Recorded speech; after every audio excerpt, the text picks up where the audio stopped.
InsyaAllah kita akan sambung surat 298, muka surat 298, Suratul Kahfi, ayat yang ke-35. Ayat 35.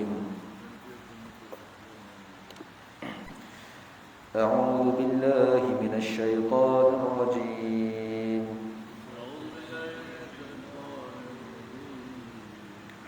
Bismillahirrahmanirrahim.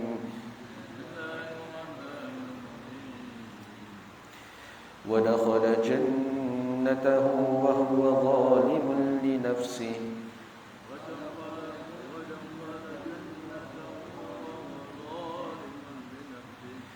قال ما أظن أن تبيد هذه أبدا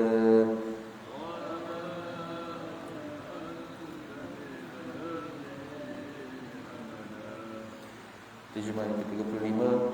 Dan ia pun masuk ke kebunnya bersama-sama rakannya, sedang ia berlaku zalim kepada dirinya sendiri dengan sebab kufurnya, sambil ia berkata, aku tidak fikir kebun ini akan binasa selama-lamanya. Wa ma adhunnu as-sa'ata qa'imatan wa la in rudidtu ila rabbi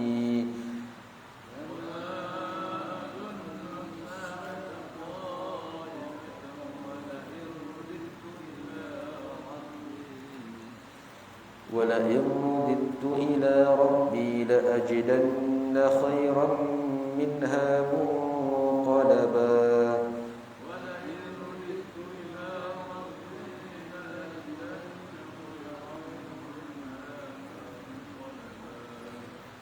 Terjemahan ke-36. Dan aku tidak fikir hari kiamat akan berlaku, dan kalaulah aku dikembalikan kepada Tuhanku sebagaimana kepercayaanmu, tentulah aku akan mendapat tempat kembali yang lebih baik daripada ini. Qala lahu sahibuhu wa huwa yuhawiruhu akafarta billadhi khalaqaka min turab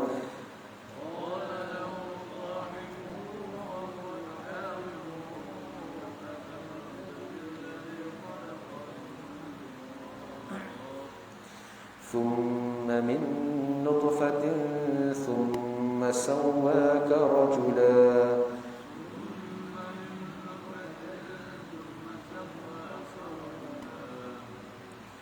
Terjemahan ke-37. Berkatalah rakannya kepadanya semasa ia berbincang dengannya, patutkah engkau kufur ingkar kepada Allah Subhanahu wa taala yang menciptakan engkau dari tanah, kemudian dari air benih, kemudian ia membentukmu dengan sempurna sebagai seorang lelaki. Lakinnahu wallahu rabbi wa la usyriku bi rabbi ahada.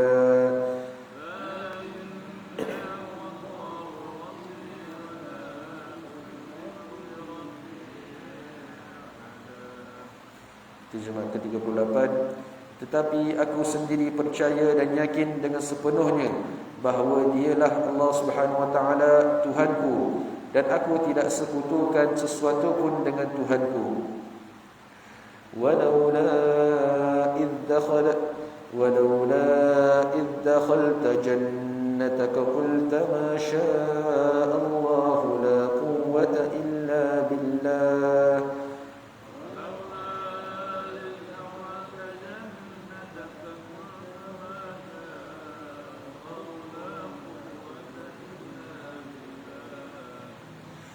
إن ترني أنا أقل منك مالا وولدا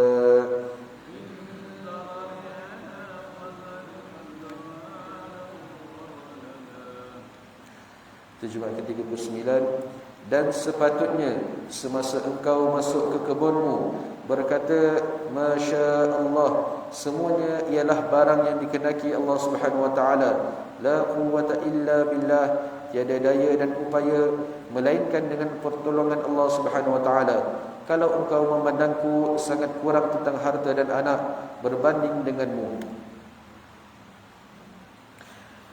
فعسى ربي أن يؤتيني خيرا من جنتك ويرسل عليها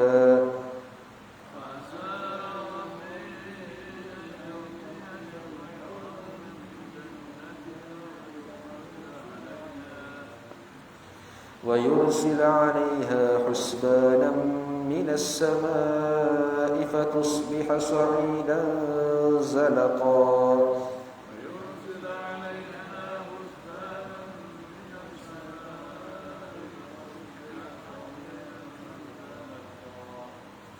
Terjemahan ke-40.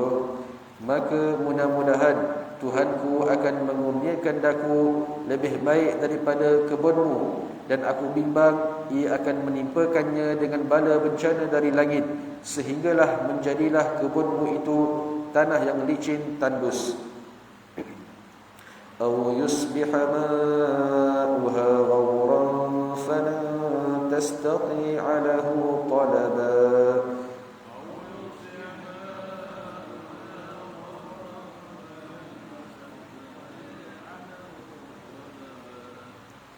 Terjemahan ke-41. Ataupun air kebun itu akan menjadi kering di telan bumi, maka dengan yang demikian engkau tidak akan dapat mencarinya lagi. Wa uhita bi thamarihi fa asbaha yuqallibu kaffayhi 'ala ma anfaqa fiha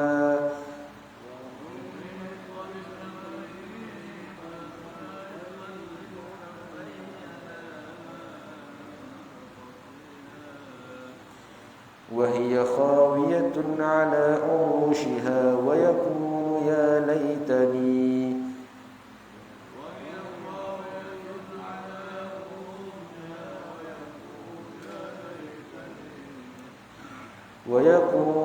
ليتني لم أشرك بربي أحدا.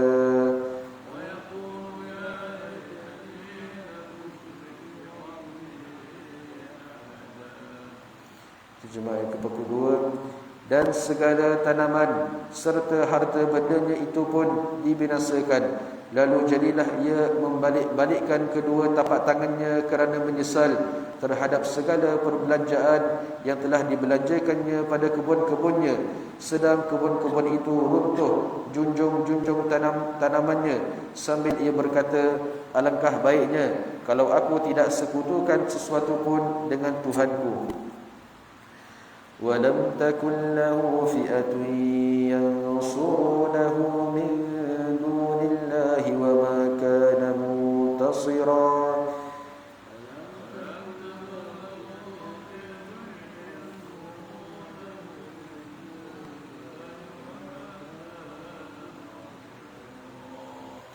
Terjemahan ke-43. Dan ia tidak mendapat sebarang golongan yang boleh menolongnya selain dari Allah Subhanahu wa taala, dan ia pula tidak dapat membela dirinya sendiri. Hunalikal walayatu lillahil haqq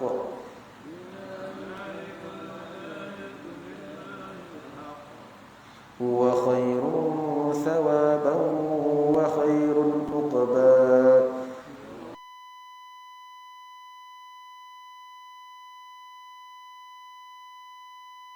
Pada saat yang sedemikian itu, kekuasaan memberi pertolongan hanya tertentu bagi Allah Subhanahu wa taala, Tuhan yang sebenar-benarnya.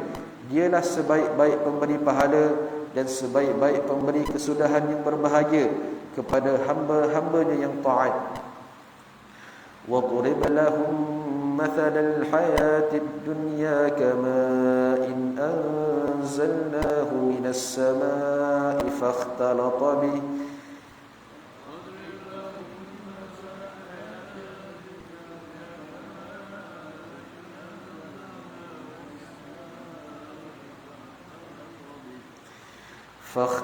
به نبات الأرض فأصبح هشيما تذروه الرياح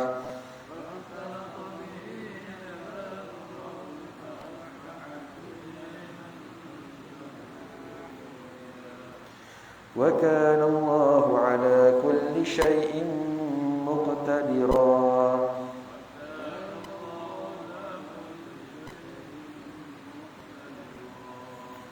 terjemahan ke-45. Dan kemukakanlah kepada mereka misal perbandingan kehidupan dunia ini samalah seperti air yang kami turunkan dari langit, lalu bercampur baurlah tanaman di bumi di antara satu sama lain, dan kembang suburlah ia disebabkan air itu. Kemudian menjadilah ia kering, hancur ditiup angin. Dan ingatlah, adalah Allah Subhanahu wa taala Maha Kuasa atas tiap-tiap sesuatu. Sadaqallahul azim. Insya-Allah kita ada sedikit ulasan.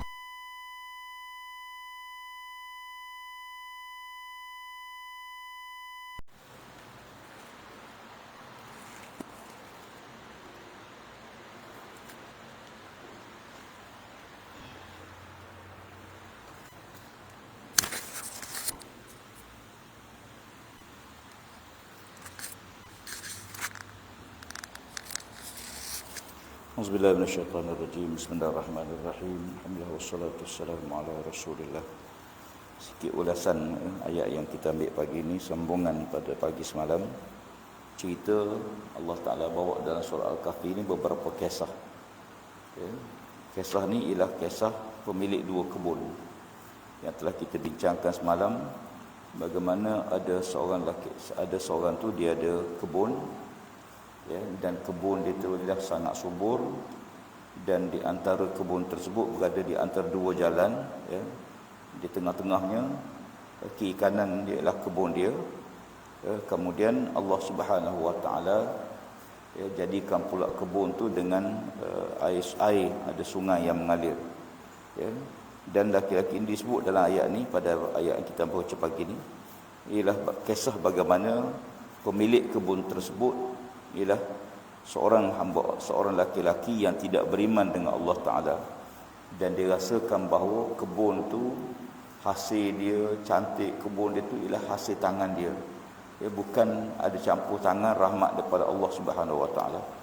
Dan bila dia masuk wa dakhala jannata wa zalimun nafsi, dan bila mana dia masuk ke kebun dia dalam keadaan yang Allah sebut dia ni zalim diri dia. Zalim ada dua tiga perkara. Satu, zalim diri sendiri. Umpama orang tak semayang, orang tak semayang, dia tak zalim orang lain, dia zalim diri dia. Ataupun dia syirik pada Allah, dia menzalimi diri dia. Kalau seorang tu syirik, orang lain tak terkena apa pun dengan syirik dia tu, bala tu pada dia. Ataupun dia tidak semayang, kalau orang tu tak semayang, orang lain tak ada apa-apa dengan dia tak semayang tu, dia zalim diri dia.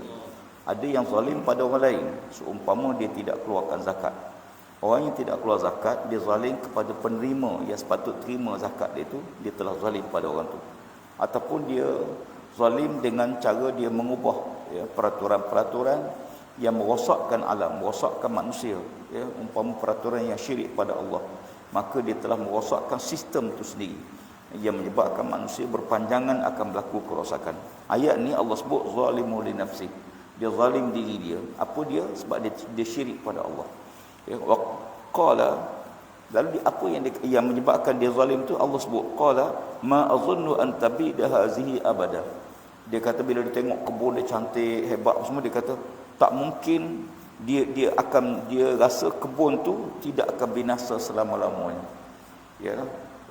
Pasal apa? Sebab dia tengok kebun tu airnya pun cukup, ada sungai mengalir, kemudian segar, dengan siraman air tersebut, pokok tu segar. Dari segi logik akal, dia tak terfikir langsung kebun tu boleh rosak, kebun tu musnah. Macam kita lah, kita masuk kebun kita, ladang sawit kita tengok pokok segar apa semua, pernah kita fikir tak besok dia akan musnah? Logik akan kata tak mungkin akan musnah, sebab segar lagi, pohon subur lagi, tak mungkin akan rosak. Dan ini yang berlaku pada lelaki ni. Bila masuk kebun dia kata tak mungkin kebun dia akan binasa, dia akan musnah, dan dia akan rasa bahawa kebun tu banyak lagi menyumbang pendapatan per dia. Macam kita masuk kebun, berapa lama pokok durian? Baru 10 tahun. 10 tahun, mungkin 10-15 tahun lagi baru boleh tebang. Maknanya lama lagi dia rasa hasil tersebut. Wa ma azunnu sa'atu qa'imatan ila rabbi la ajran khairan minha munqalaba. Dia kata kalau sekiranya dia ni ada dua orang lelaki, satu orang beriman pada Allah, satu lagi tak beriman. Cerita ni cerita orang yang tak beriman. Ya, bila dia masuk ke kebun tu dia rasa demikian. Lalu dia dialog dengan kawan dia tu yang beriman dengan Allah Subhanahu Wa Taala. Dia kata kalaulah aku tak fikir kiamat tu akan berlaku. Ya, ni dialog di antara dua pemilik kebun. Ya, pemilik kebun yang tak beriman dia kata dia, "Wa ma azunnu as-sa'a qa'imatan." Dan tak mungkin kiamat tu, aku tak percaya kiamat. Tak mungkin kita mati, hancur lebur semua sekali binasa, hancur semua. Macam mana Allah nak hidupkan balik? Macam mana kita hidup semula? Dah ada lagi satu alam lepas ni. Padahal kita dah hancur lebur semua. Wala in ruditu ila rabbi. Bahkan aku rasa kalau sekiranya betul ada hidup semua akhirat, aku tentulah Tuhanku akan muliakan aku lebih pada kamu. Sebab kamu orang susah, orang miskin, orang tak ada apa, aku ni ada harta, banyak harta. Dia rasa demikian. La ajidanna khairan minha munqalaba. Tentulah Allah Taala akan kembalikan aku ni, kalau aku hidup semula, tentu aku lebih hebat pada kamu. Ni kesombongan lelaki tersebut. Qala lahu sahibuhu. Di sini kita jumpalah lelaki yang kedua tu berkata dia kepada kawan dia. Dia ni kawan baik. Dua orang lelaki pemilik kebun ni dia berkawan. Ya, sahabat yang baik, cuma seorang beriman, seorang tak beriman. Yang tak beriman, dia rasa hebat diri dia, sombong, takabur, syirik pada Allah Ta'ala, tak bersyukur pada Allah. Yang seorang lagi beriman dengan Allah Subhanahu Wa Ta'ala. Lalu dia kata, qala sahibu wa huwa yuhawiruhu, dan dalam perbincangan dia apa dia kata? Akbarta billazi khalaqaka min turab summa min nutfah summa sawwaka rajula. Macam mana kamu tak beriman, kamu tak yakin, tak percaya, sedangkan kamu dulu tak asal tak ada. Allah Ta'ala jadikan kita daripada air benih, air mani, kamu daripada nutfah, summa sawwaka rajula. Kamu jadi laki-laki yang hebat sekarang ni, asal apa dia? Asal kamu daripada air mani yang tak ada apa-apa, ya.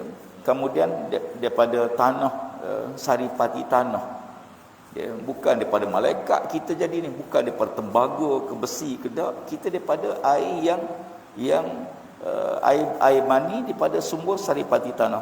Kemudian kamu jadi hebat hari ni, summa sawwa karajula, kamu jadi seorang laki-laki yang hebat pada. Lakinnahu wallahu rabbi wala usyriku bi rabbi ahada. Aku kata dia, ya, aku sentiasa beriman dengan Allah Ta'ala, aku yakin dan aku tidak menyengutukan Allah Subhanahu Wa Ta'ala dengan apa sekalipun. Walaula izdakhalta jannata qulta masyaallah. Ini satu panduan. Ayat 39 ni bagi orang yang ada kebun, ya, bagi orang kebun ke ada apa, Allah Ta'ala pandu kita. Cerita ni dua laki-laki pemilik kebun berkata, walaula izdakhalta jannata qul, alangkah baiknya bila kamu masuk dalam kebun, kamu kata begini, Masya Allah, Masya Allah, ya, Maha Agung Allah Subhanahu Wa Ta'ala, ya, la quwwata illa billah, tidak ada upaya, tidak ada kederak kekuasaan melainkan Allah Ta'ala. Pasal apa disebut kata ni? Ya, jadi bila kita masuk ke kebun, apakah ucapan yang elok kita ucap bila masuk kebun dia? Kita masuk kebun, Masya Allah, la quwwata illa billah. Ya, Masya Allah, la quwwata illa billah. Bila setiap kali kita masuk kebun kita ucaplah kalimah ni, ya, iaitu, ya, apa saja dikehendaki oleh Allah Subhanahu Wa Ta'ala. Apa saja, ada pokok kita berbaja, kita siram, kita jaga, tapi tak keluar buah, jadi jantan pokok tu. Ya, ada pokok yang kita tengok kecil, tiba-tiba keluar buah yang banyak. Ya. Kemudian ada kebun keluar buah, katalah buah durian ke, buah rambutan ke. Ada yang masam, ada yang manis, ada yang sedap, ada yang tak elok, ada yang elok. Buah dia tu. Kalau ikut kita nak semua elok. Tak, Allah Ta'ala boleh. Ya. Allah Ta'ala, kita boleh berbaja, bersiram air. Mengeluarkan buah bukan kita. Ya. Pokok nak buah tak buah bukan duduk tangan kita, duduk tangan Allah Subhanahu Wa Ta'ala. Masya Allah, la quwwata illa kat kita ni tidak ada upaya, tidak ada. Intarani ana aqalla minka malan wa walada. Ya. Kalaulah engkau memandangku semangat kurang tentang harta benda dan anak berbanding kamu. Ya. Kata laki-laki ni, sepatutnya kamu, Allah dah bagi harta banyak, kebun cantik, buah Allah, hasil banyak.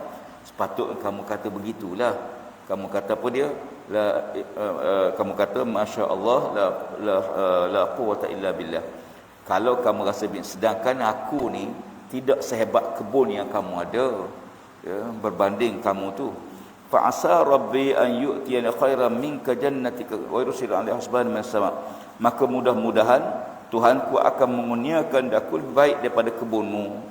Dan aku bimbang, kata laki-laki tu, ya, dia ni mengharapkan mudah-mudahan, dia kata Allah Ta'ala bagi kebun aku mudah-mudahan lebih baik pada kebun kamu.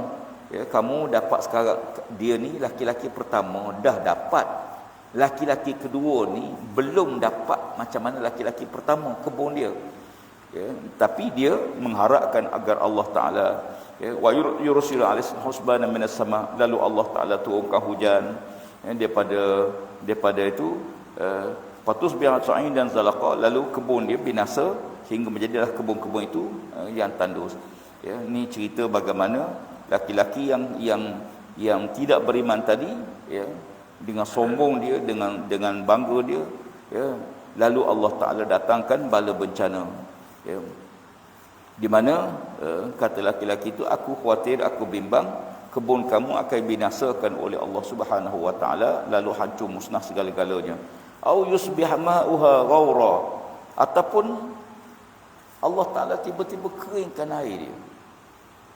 Ya, dia hidup pokok ni kan ada air, bila air kering maka binasalah pokok tersebut. Ya, falan tastati alahu talaba, dan kamu tak akan boleh datangkan balik air tersebut bila Allah Ta'ala keringkan. Ya, banyak mana kita gali perigi tiba-tiba kering air. Ya, dulu kita tengok dalam ladang kita ni ada anak sungai, sekarang kering kontang. Ya, boleh tak kita kembalikan semula anak sungai tu? Tak boleh dah. Ya, hilang dah. Ya. Wa uhita bi samarihi fa asbaha yuqallibu kaffai ala ma, dan segala tanaman-tanaman serta harta benda itu pun dibinasakan oleh Allah Subhanahu wa Ta'ala.